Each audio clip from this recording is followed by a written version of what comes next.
Hey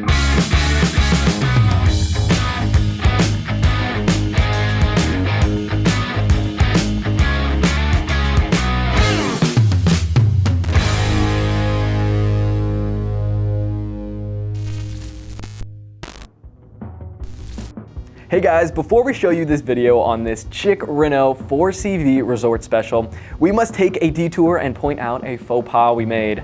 The marquee is pronounced Renault and not Renault. We fancy ourselves as automotive connoisseurs, but mistakes happen. So for now, we will bid you adieu so you can watch the video, and we hope you enjoy.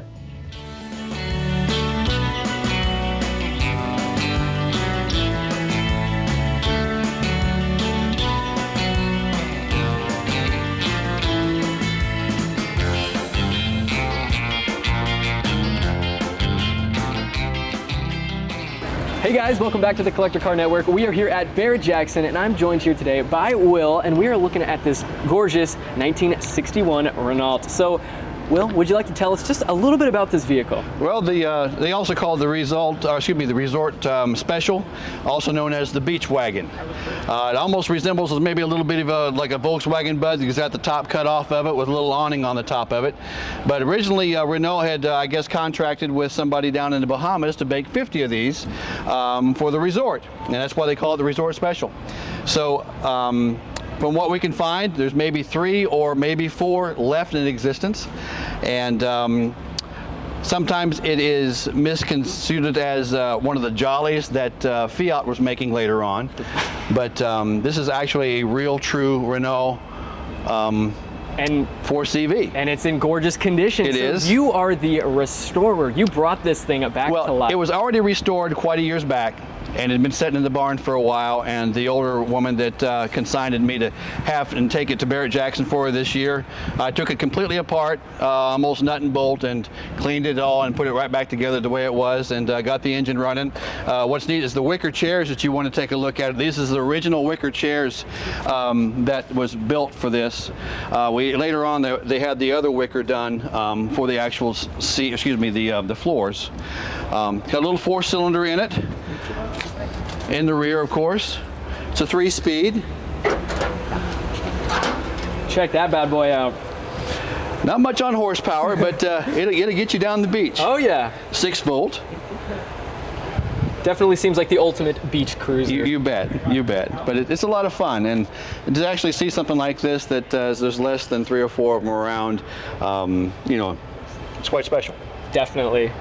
And talk a little bit about this top here. So we were just putting this thing on. This is the original. Now, I believe the top was redone and made when it was restored quite a while back. But by all the pictures and all the different things that I've seen of these, it's made exactly the same, almost just like an awning you would see on a window. Fantastic. Down in the Bahamas. Yeah, and I noticed the seats there look like they're on rails, so you're still getting some functionality. They are, and there's actually holes in the bottom, so when it rains, the water goes out just like a Jeep would. Right on. It's kind of neat up front here that it has the, oh, bear with me. It's got the little spare. And the jack. And the jack. And look at the brake reservoir made out of glass. I thought that was quite unique. Wow. And if your battery's dead, you can always use the crank for the back of it. Phenomenal. You got the whole package here.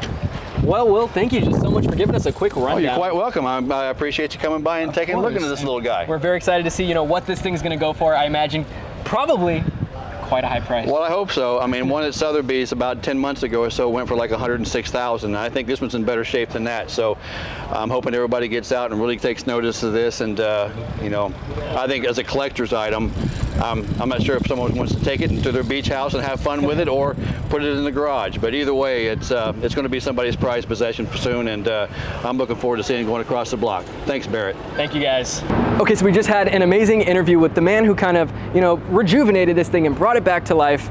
But there is a little more history I want to talk about. So there were only 50 of these things made, originally in France, and they were designed for the Caribbean markets, and a few of them ended up here in the United States, just like this one, which landed in Jacksonville, Florida on September 27th, 1961. Now, it was used by the US ambassador to the Bahamas so he could kind of cruise around in style.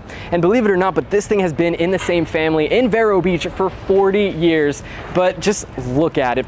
I mean, all these years later, it looks amazing. They did a great job bringing this thing back to life, and just a really cool car we had to show you guys.